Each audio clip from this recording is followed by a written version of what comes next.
buradan buraya. Uşaqlar, bax, bu monitora gəlin nəzər salaq. Biz sizinlə indiyə qədər Azərbaycanda mövcud olmuş qədim dövlətlər haqqında müəyyən qədər məlumatımız var, elədirmi? Bax, bu monitorda bu birinci İbrahim yazmış olmuş, elədir? Hansı dövlətin paytaxtı olub? Kim deyər mənə? Seyhun, de görün. Şirvanşahlar. Bəs İranzu hansı dövlətin paytaxtı, hökümdarı olub? Səlimli Murad, buyur. Manna dövləti. Bəs burada biz yazmışıq Atropat. O hansı dövlətin hökümdarı olub? Həsənlər. Bəli. Bəs Cavanşir onda hansı dövlətin hökümdarı olub? Kim deyər mənə? İldir buyur. Albaniya dövləti. Bax, Azərbaycanımızda belə qədim dövlətlərdən biri də bu günləri bizim mövzumuzdur. Şəmsəddin Eldənizin yaratdığı Azərbaycan Eldənizlər və yaxud Atabəylər dövlətidir. Mövzumuzun da adı Azərbaycan Şəmsəddin Eldəniz necə hökümdar oldu? Bax, budur. İndi biz bu mövzunu sizinlə bir yerdə araşdırıb öyrənəcək. Onun üçün əvvəlcə mən təklif edirəm ki, kim necə oturubsa, həmin qruplarda da qalaq. Etiraz edən yoxdur ki. Bax, bu qruplarla da biz işləyəcək. Amma birinci, biz mövzunun oxusun təşkil edəcəksin. Bu qrupdan, kitabların hamı açsın, paragraf 19-u. Bu qrupdan, bax, oxuyacaqsın buraya qədər. Bu qrupdan isə, oxuyacaqsın buraya qədər. Bu qrupdan kim oxumaq istəyirsən, bax, buradan, buraya qədər. Bəs, Tusi qrup, Əli, bax, oxuyacaqsın buraya qədər, aydındır. Ardıcılıq ancaq belə olar. Əvvəlcə Seyhun, sonra Aykat, sonra Məmməd Hüseyin, sonra isə Əli davam edəcək. Buyurun. Şəmsəddin Eldəniz necə Azərbaycan hökümdarı oldu? Rəvayətə görə Dərbənd şəhərinin məşhur qul bazarından bir Azərbaycan taciri 40 qul almışdı. O zaman qul alverinin qaydası vardır. Hər hansı tacir əgər bir dəfəyə 40 qul alırdısa, 40-cı qul ona bağışlanırdı, yəni pulsuz verilirdi. Ona görə də bu tacirə bir qul pulsuz olaraq verildi. Lakin tacirə bağışlanan qul balaca və çox zəif idi. Tacir Eldəniz adlı bu qulu sultanın vəzirinə satdı. Eldəniz sultanın sarayında xidmət etməyə başladı. Çox gözaltı, qabiliyyətli uşaq olduğunu görüb, ona hərbi təlim, ərəb və fars dilləri, müxtəlif elmlər öyrətdilər. Bir qədər sonra Eldənizi sultanın mühafizə dəstəsinə daxil etdilər. Bacarıqlı olduğunu sübut edən gənc Eldəniz çox keçmədən sultanın qoşunlarının birinin başçısı, yəni əmir təyin edildi. Tezliklə o sultanın oğlunun Atabəyi oldu. Atabəyi sultanın böyük oğlunun, yəni onun gələcək varisinin təbiətinə deyilirdi. Eldəniz öz sədaqəti ilə sultanın və onun ailəsinin rəğbətini qazanmışdı. O, sultanın ölümündən sonra onun ailəsinin qayğısını çəkməkdə davam etdi. Sultanın dul qalmış arvadı Möminə xatun Eldənizə çox güvənirdi. Bir qədər sonra Eldəniz Möminə xatunla evləndi. 1136-cı ildə Eldəniz Azərbaycanın şimal torpaqlarının bir hissəsinə Arana hakim təyin edildi. Beləliklə, Azərbaycan Atabəylər dövlətinin əsası qoyuldu. Eldənizin adı ilə bağlı olaraq bu dövlət Eldənizlər dövləti də adlanır. Eldənizin hakimiyyəti dövründə yadelli yürüyüşlərin qarşısı alındı. Ölkəmizin ərazi bütövlüyü təmin edildi. Tezliklə bu dövlət Azərbaycan torpaqlarını vahid dövlət halında birləşdirdi. Nəticədə ölkədə iqtisadi və mədəni inkişaf baş verdi. Qazandığı parlaq qələbələrə və ədalətli olduğuna görə Eldənizə Şəms-əd-Din, yəni dinin günəşi ləqəbi verildi. Şəmsəddin Eldəniz geniş torpaqlara sahib olan qüdrətli bir Azərbaycan dövləti yaratdı. Bu dövlət tariximizdə şərəfli bir yer tutur. Adi bir qulun hökümdar səviyyəsinə yüksəlməsi şərqdə hər kəsin öz qabiliyyəti və bacarığına görə qiymətləndirilməsini göstərir. Atabəylər dövləti dövründə Azərbaycan mədəniyyəti özünün intibaq dövrünü yaşamışdır. Bu dövrdə məşhur alimlər, şairlər və memarlar yetişmişdir. Şəhərlər abadlaşmış və genişlənmişdir. Məhz bu dövrdə Azərbaycan və dünya memarlığının şah əsərlərindən olan Möminə xatun türbəsi inşa edilmişdir. Atabəylər dövlətinin ilk paytaxtı Naxçıvan Azərbaycanın ən qədim şəhərlərindən biri idi. Karvan yolu üzərində yerləşməsi burada sənətkarlığın və ticarətin inkişafı əlverişli şərait yaratmışdır. Atabəy evlərinin göstərişi ilə Atabəylər dövlətinin baş memarı Əcəmi Əbubəkir oğlu Naxçıvandan nadir memarlıq abidələri uzatdı. Naxçıvan şəhəri bağlı, bağatlı, gözəl və zəngin şəhərə çevrildi. Atabəy Şəmsəddinin Eldənizin ömrünün sonuna qədər bu şəhərdə yaşadı. Eldənizdən sonra hakimiyyətə gəlmiş oğlanları Məhəmməd Cahan Pəhləvanın və Qızıl Arslanın dövründə dövlət daha da qüvvətləndi. Bu zaman Atabəylər dövləti bütün şərqin ən güclü dövlətlərindən hesab olunurdu. Təsadüf deyil ki, Qızıl Arslan Sultan titulunu qəbul etmişdi. Azərbaycan Eldənizlər Atabəylər dövlətinin sərhədləri Dərbənddən İran körfəzinə qədər çox geniş ərazilər əhatə edir. Bax uşaqlar, indi biz bu mövzunu sizinlə tədqiq eləmək üçün hər birinizin stolunun, hər qrupun stolunun üstündə iş vərəqləri var və bizim tədqiqat sualımız Şəmsəddin Eldəniz hansı xüsusiyyətlərinə görə hökmdar oldu. Bu bizim əsas araşdıracağımız mövzudur. Bunu araşdırmaq üçün iş vərəqləri və eləcə də hər bir qrupun stolunun üstündə ev tapşırıqları var. Dərsin gedişatında uşaqlar ev tapşırığını qeyd eləsinlər və başlayacaq iş vərəqlərinə işləməyə. Aydındır, hər bir qrup öz iş vərəqindən işləyəcək. Buyurun. Narahat olun. Sərbəst və başlayın.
Yazabilirsiniz.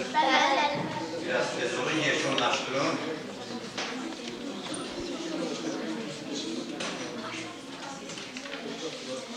Yeşonlaştırın ve iş vərəqlərinizi yazı bölgəsindən asın.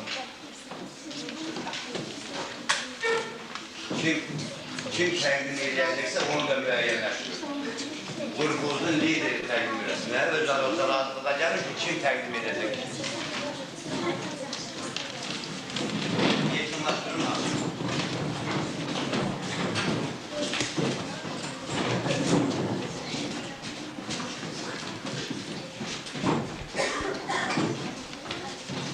Tələsin.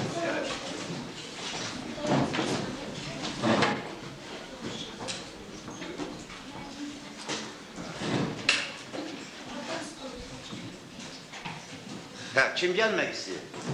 Şirvan qrupundan kim gələcək? Razılaşdıq? Hə, bir nəfər gəlsin, kim istəyir? Özünüz seçin onu. İndi uşaqlar, hamımız diqqətlə yoldaşımıza qulaq asın. Görək, Şirvan qrupu bizə nə məlumat verəcək. Buyur. Mətnə əsasən Şəmsəddin Eldənizin həyatı və fəaliyyəti haqqında kiçik hekayə qurun. Şəmsəddin Eldəniz Dərbətdə anadan olmuş, əsir tutaraq qul kimi bazarda satılmışdır. Rəvayətə görə onu 40-cı qul kimi pulsuz satmışlar. Eldəniz çox arıq və zəif bir oğlan imiş. Onu alan tacir Eldənizi və sultanın vəzinə satır. Şəmsəddin Eldəniz isə öz sərkərdəli bütün elmlərə yiyələnir və sərkərdəli bazarına görə onu sultan qoşunlarının başçı, yəni əmir təyin edilir. Bundan sonra isə sultanın oğlunun ətəbəyi, yəni tərbiyəçi təyin edilir. 1136-cı ildə isə Eldənizlər Atabəylər dövləti yaradılır. Bu dövlətin paytaxtı Naxçıvan şəhəri olmuşdur. Adi bir qulun hökmdar olması şərqdə hər kəsin öz bazarını qiymətləndirməsini göstərir. Ay, sağ ol. Aşağılar, yoldaşınız dedi şərqdə. Şərq deyəndə biz haranı başa düşürük? Kim deyər mənə? Şərq deyəndə haranı başa düşürük? De görüm seyir. Buyur. Göstərəm də xəritədə görək. Türkiyədə daxil olmaqla Azərbaycan, Ərəb yarımadası, Ərəbistan yarımadası. Hindistan, Çin, bunlar şərq ölkələridir. Ay, sağ ol. Yaxşı, şərq ölkələr deyəndə, yəni ümumiyyətlə şərqdə yerləşən ölkələr başa düşürür. Aydındır. Əyləş, yaxşı. Növbəti qrup kim gəlir? Kimi təyin edir? Tez gəlin görək. İkinci qrup. Birinci sual. Şəmsəddin Eldəniz hansı keyfiyyətlər hökmdarın diqqətini cəlb etdi? Şəmsəddin Eldənizin gözü açıq olması, bacarığı və qabiliyyəti sultanın diqqətini cəlb etdi. İkinci sual. Atabəylər dövləti nə vaxt yarandı və paytaxtı hansı şəhər idi? Atabəylər dövləti 1136-cı ildə yaranmışdır və paytaxtı Naxçıvan şəhəri olmuşdur. Üçüncü sual. Atabəy sözünün mənası nə deməkdir? Atabəy sözünün mənası sultanın böyük oğlunun tərbiyəçisi deməkdir. Şəmsəddin Eldəniz Azərbaycanın hansı şəhərlərinin inkişafına qayğı göstərmişdir? Şəmsəddin Eldəniz Azərbaycanın Naxçıvan, Təbriz kimi şəhərlərinin qayğı göstərmişdir. Bundan başqa o bir dövlət başçısı kimi Azərbaycan şəhərlərinə köməklik etmişdir. Beşinci sual. Niyə Atabəy Şəmsəddin Eldənizin dövründə təsərrüfat, elm, mədəniyyət, ticarət və mimarlıq sahələri inkişaf edildi? Ona görə ki, Şəmsəddin Eldənizin dövründə elm, mədəniyyət, təsərrüfat, ticarət inkişaf edildi ki, çünki həmin dövr, yəni 12-ci yüzillik intibah, oyanış dövrü idi. Bundan başqa Şəmsəddin Eldənizin dövründə dövlət güclənmiş, xarici düşmənlərə qarşı dövlət daha yaxşı mübarizə aparır. Yaxşı. Sonra var yenə də. Bəli. Buyur. Bununla yanaşı belə bir misalı həll edin. Eldənizlər dövləti neçə əsr bundan əvvəl yaranmışdır? İndi 2012-ci ildir. Neçə əsrdir? Tural, bax fikir ver, neçənci əsrdir? 2012-ni bildik. 2012-ci ildir. Neçənci əsr? İndi isə 21-ci əsr. Deməli 21-ci əsrdir. Neyinirsən? Eldənizlər dövləti isə 12-ci əsrdə yaranmışdır. 21-ci əsrdən 12 çıxacaq. 9 qalacaq. Deməli, neçə əsr bundan əvvəl? Deməli, Eldənizlər dövləti 9 əsr bundan əvvəl yaranmışdır. Sağ ol, əylə. Sonra növbəti qrup kim gəlir? Seyircərdən. Buyur Murad, gəl. Tusi qrupu. Xəritədə Eldənizlər dövlətini göstərməklə yanaşı aşağıdakı suallara da cavab verin. Buyur, Eldənizlər dövləti Dərbətdən İran körfəzinə qədər torpaq əhatə edir. Şirvanşahlar dövləti Eldənizlər dövlətinin tərkibindədir. Ay sağ ol. Sonra ne var sualınız orada? Birinci sual. Tarixdə yaxşı iz qoymaq nə deməkdir? Bak fikir verin. Tarixte yaxşı iz qoymaq nə demək? Görevinizi Tarixdə iz hazırlamışsınız. qoymaq o deməkdir ki, öz əməllərinlə xalqına, vətəninə, elinə, obala köməkçilik edəsən. Ona görə. Tarixdə yaxşı iz qoymuş hansı dövlət xadimlərini tanıyırsınız? Tarixdə yaxşı iz qoymuş dövlət xadimləri İranzov, Tomrisana, Atropat, Cavanşir, Şah İsmail, Heydər Əliyev, İlham Əliyev və s. Ola, buyur. Atabəy Şəmsəddin Eldənizin tarixi xidmətləri nədən ibarətdir? Atabəy Şəmsəddin Eldənizin tarixi xidmətləri ondan ibarətdir ki, bu şəxs vahid, qüdrətli Azərbaycan dövləti yaratmış və düşmənlərin hücumlarından qorumuşdur. Ölkəmizin ərazi bütövlüyü təmin olunmuş, dövlətimiz iqtisadi və mədəni cəhətdən inkişaf etmişdir. Şəmsəddin Eldəniz bunlarla yanaşı dinimizi də qorumuş, ona görə də Şəms əd-din, yəni dinimizin güvəçiliyini qazanmışdır. Rəssalam, tutarız. Əyləş. Aşağılar, Şəms əd-din dinimizin günəşi deməkdir, elə deyilmi?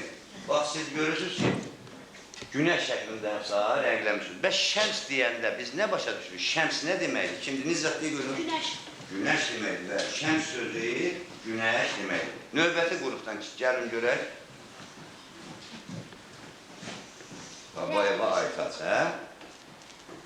Sual. Çölək, qul, əmir, atabəy, varis, şəms əddin, sultan sözlərinin mənasını aydınlaşdırır. Çölək qul deməkdir, eləcə də qul kölə deməkdir. Əmir hökmdar qoşunlarının başçısı deməkdir. Atabəy, varis bir şəxsin ölümündən sonra... Yox, Atabəy deyirsən, tələsin. Qarışdırma, tələsin. Atabəy nədir? Aşağılar Atabəy nədir? Gəlin yoldaşımıza kömək edək. Sultanın böyük oğlunun tərbiyəçisi. Tərbiyəçisi demək. Deməli, Atabəy tərbiyəçiyə deyir. Bəs onda sən indi nəyi demək istəyirdin? Kimsə öləndən sonra... Varis bir şəxsin ölümündən sonra Aha. və yaxın qohumluq və ya vəsiyyət yolu ilə onun hakimiyyətinə, varına və mülkünə sahib olan şəxs. Sultan, hökmdar, dövlət başçısı. Vəssalam, qutardınız. Əyləş, yaxşı. Yaxşı, aşağılar. Gəlin biz indi, bax, bu təqdimatlar ki var idi. İndi bunları biz bir öz münasibətimizi, fikrimizi bildirək. Bunun üçün biz, bax, monitora baxın, belə bir iş görür. Bax, sizi. Fikir verin.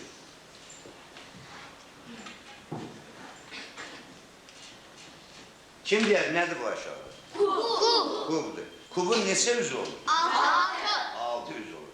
Elə isə onda gəlin, biz kubun üzlərin, kubun birinci üzü olmaq istəyir? Hə, Fatimə olmaq istəyir, yaxşı, əyləş. Sonra kubun ikinci üzü kim olmaq istəyir? Gəl, qoy burada neymət olsun, hə? Kubun üçüncü üzü kim olmaq istəyir? Eldar olsun, yaxşı. Bəs kubun dördüncü üzü? Bu da Həsənli Aytaç. Bəs beşinci üz kim olmaq istəyir? Seyhun beşinci üz, bəs altıncı? Əli də altıncı. Amma burada kubun üzləri olmaq, o deməkdir ki, sizə suallar veriləcək. Cavab verə biləcəksiniz o suallara. Elə isə onda, gəlin diqqətlə monitoru izləyək. Fikir verin, bax, kubun birinci üzü kim idi? Fatimə. Fatimə, dur ayağa, sualı oxuyur. Memar Əzəmi tərəfindən Naxçıvanda inşa edilmiş mühüm tarixi abidələr bunlardır. Əvvəlcə oxu sualı hansılardır? Ondan sonra deyil bunlardır. Elə deyil var. Sağ ol. Möminə Xatun türbəsi, Yusuf İbn Küseyr türbəsi, Cümə məscidi, Qoşa minarə. Laf yaxşı, əyləş. Sonra kubun ikinci üzü. Vuruşun arada görək. Bax, kubun ikinci üzü belə bir suala cavab verəcək. Buyur. Əvvəlcə oxuyun. Eldənizlər dövlətinin yaranması ölkənin ərazi bütövlüyünü necə təmin etdi? Eldənizin hakimiyyəti dövründə yadelli yürüyüşlərin qarşısı alındı. Ölkədən ərazi bütövlüyü təmin edildi. Belə tezliklə də Azərbaycan torpaqları vahid dövlət halında birləşdirdi. Nəticədə ölkədə iqtisadi və mədəni inkişaf baş verdi. İndi isə kubun üçüncüsü. Kimdir kubun üçüncüsü? Buyur Yıldar. Bax, indi sən belə bir suala cavab verəsən. Əvvəlcə sualı... Sən özün hansı keyfiyyətlərinlə yüksələ bilərsən? Hər bir insan elm ən başda olmaqla elmi, müdrikliyi, vətənsevərliyi, sülhsevərliyi, torpağını qoruyan, dinini qoruyan, xalqını qoruyan, sərvətləri qoruyan olmalıdır ki, bu keyfiyyətlərlə yüksələ bilər. Aşıqlar, digər bütün bu müsbət keyfiyyətləri sadalamaq olar mı burada? Yəni, insan müsbət keyfiyyətlər var, həmin keyfiyyətlərlə yüksələ bilər vəzifədə. Bax, gəlin belə bir əyləş. Şəmsəddin Eldəniz kim idi? Kim deyər mənə? Əvvəl kim o idi ki? Əvvəl kim idi? De görüm Aytaq. Qul idi. Qul idi. Görsən, adi bir qul idi. Bəs kim deyər Şəmsəddin Eldəniz əslən haralı idi? Seyhun de görüm. Dərbəndə. Dərbənddən idi əslən, bəli. O görürsünüz, adi bir qul o bacarıqları, o keyfiyyətləri ilə yüksələr. Bax, buna görürsən, insan nəyə nail olmalıdır? Siz də gərək özünüzdə o müsbət keyfiyyətləri, insana məxsus olan ən yaxşı, ən müsbət keyfiyyətləri nə eləməlisiniz? Özünüzə aşılamalısınız, özünüzə çalışmalısınız, onları formalaşdırırsınız. Aydındır. Kubun 4-cü özü kimdir görək? Dur əvvəl. İndi sən bax, belə bir suala cavab verəsən. Adi bir qulun hökmdar olması nəyə sübut edir? Adi bir qulun hökmdar olması şəriətdə hər kəsin öz qabiliyyəti və bacarığına görə qiymətləndirilməsini sübut edir. Deməli, hər kəs şərq ölkələrində, ən çox da elə bax, ümumiyyətlə, bayaq şərq ölkələri deyəndə dedik ki, ümumiyyətlə, Türkiyədə daxil olmaqla Ərəbistan yarımadası daxil, düz Yaponiya qədər böyük bir ərazi şərq ölkələridir. Yəni, şərq ölkələri, ən çox da şərq ölkələri deyəndə elə müsəlman ölkələri başa düşür. Bax, müsəlman, İslam ölkələrində hər kəs öz bacarığına görə, öz qabiliyyətinə görə vəzifədə də pillə-pillə yüksələ bilər, həyatda da yüksələ bilər, öz mövqeyini də tuta bilər. Aydındır oğlum? Yaxşı. Kubun 5-ci üzü kimdir? Dursun görək ayağa. Bax, belə bir suala cavab verəcəksin. Azərbaycan Ermənilər dövlətinin sərhədlərini müəyyən etməklə hesablar. Şəmsəddin Eldəniz neçə il bundan əvvəl yaşamışdır? Buyur. Eldənizlər dövləti Dərbətdən İran körfəzinə qədər torpaqları əhatə edir. Şirvanşahlar dövləti isə Eldənizlər dövlətinə aid deyil. Kürd çayından şimalda Şirvanşahlar dövləti, Kürd çayından cənubda isə Eldənizlər dövləti var. İndi ver onu mənə bala. Onu sən indi hesablayacaqsan, yoldaşın kimi. Görək, necə hesablayacaqsan? Biz hazırda 2012-ci ildə yaşayırıq. Ermənilər dövləti isə 1136-cı ildə yaranmış.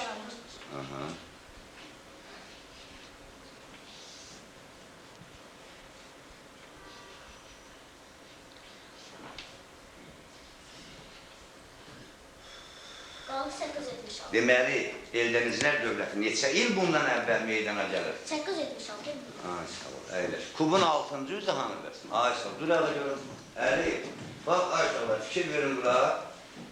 İndi mən, bura, biz dedik 5 dənə üzünü göstərir, bax, fikir verdiniz mi? 6-cı üz gəldi, qapadı kubu, elədir. Bax, kubun 6-cı üzü isə belə bir suala cavab verəcək. Naxçıvanda səhərkarlığın və ticarətin inkişafına hansı amillər şərait yaratdı? Karvan yolu üstündə yerləşən hansı şəhərləri tanıyırsan? Naxçıvanda səhərkarlığın və ticarətin inkişafına bu şəhərin karvan yolu üzərində yerləşməsinə inkişafın əlverişli yolları artdı.